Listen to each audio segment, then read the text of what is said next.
Alergi telur nih, alergi telur sampai kulitnya kayak digigit tomcat. Assalamualaikum Apa warahmatullahi telur? wabarakatuh. Alhamdulillah, Tomcat apa rabbil telur? alamin. Babina jadi wassalatu wassalamu ala asrofil anbiya wal mursalin sayyidina Maulana Muhammadin wa ala alihi washabihi ajmain. Abadu. Yang terhormat untuk Abani Firmida selaku pengasuh dan pengurus pondok pesantren seperti Kepala Rai Bahri Bidah Topik trending. dan juga Kepala Madrasah MMTS Al-Lana Rai Bahri Bidah dan juga untuk orang tua saya dan teman-teman saya yang berbahagia. Perkenalkan nama saya Ulma Syah, saya dari kelas 9 MTS Al-Lana Rai Bahri Bidah. Di sini saya akan menjelaskan PTS 2025 mapel SKI tentang kondisi masyarakat sebelum Islam datang. Pertama, ada kondisi sosial budaya. Masing-masing penduduk itu mempunyai corak seni dan budaya dan bahasa yang beragam. Terus, dan keanekaragaman yaitu merupakan kekayaan yang bangsanya tidak ternilai harga dan harus tetap dilestarikan. Terus kedua ada agama budaya. Agama, masing-masing penduduk itu memiliki agama Hindu, Buddha, dan kepercayaan masing-masing. Hindu itu dilahirkan di India pada tahun 1500 sebelum Masehi. Kitab Weda. Dan kedua ada Buddha. Buddha itu pada lahir di India 500 sebelum Masehi. Berdua kitab suci Tripitaka. Kapitaya yaitu yang kepercayaan Sakyang Taya yang bermakna hampa atau kosong. Lanjut, ada perekonomian budaya. Perekonomian yaitu ada berdagang, bercocok tanam, nelayan, dan peternak, dan masih banyak yang lainnya. Dan di daerah pedalaman itu kebanyakan menjadi profesi yang bercocok tanam.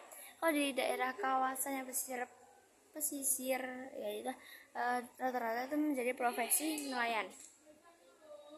Lanjut, ada di sosial politik. Sosial politik yaitu sebelum Islam datang abad 7 sampai ke abad 12 itu Sriwijaya mengalami kejayaan. Dan kejayaan yang dialami Sriwijaya itu di wilayah maritim. Sriwijaya banyak dikunjungi oleh Persia, Arab, dan Tiongkok. Abad ke-13 Sriwijaya mundur karena oleh karena itu Sriwijaya menerapkan bea cukai yang mahal. Kedua, kondisi masyarakat setelah Islam datang itu melalui jalur perdagangan. Jalur perdagangan itu penyebaran Islam tidak raja itu turut dalam kegiatan perdagangan dan perdagangan dan bersandar padaku terudi baru. Masih 3 menit astagfirullah. Melalui dakwah adalah yang pertama itu saja yang bisa saya sampaikan. Faktor pertama yaitu letak geografis dan strategis yang persimpangan internasional.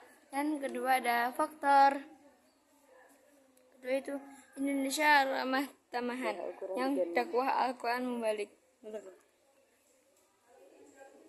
Kedua ada perkawinan. Perkawinan itu yang dilakukan oleh putri bangsawan menjadi istri yang ingin menjadi istrinya saudagar, dan mereka harus diminta untuk masuk dalam Islam. Jika terjadi perkawinan antara anak bangsawan, mereka punya kekuasaan. Dan contohnya, Maulana Ishak menikah dengan putri Prabu Blambangan dan melahirkan Sunan Giri. Terus ketiga, ada pendidikan. Pendidikan yaitu menurut Kiai Haji Syekh Mahfud itu yang dinamakan halakoh. Halakoh adalah cikal-bakal pendidikan yang kemudian dikembangkan menjadi pondok pesantren. Dan contohnya Sunan Ampel itu mendirikan pondok yang namanya Ampel Denta. Dan yang kedua ada Gelagah Wangi yang didirikan oleh Raden Patah. Di pesantren itu menjadi calon ulama, guru, dan kiai yang mengajarkan pendidikan agama. Setelah keluar pesantren, mereka berdakwah ke tempat yang tertentu. Dan terakhir ada seni budaya. Seni budaya itu pertunjukan wayang. Contohnya Sunan Kalijaga. Sunan Kalijaga adalah tokoh yang paling mahir dalam pertunjukan wayang.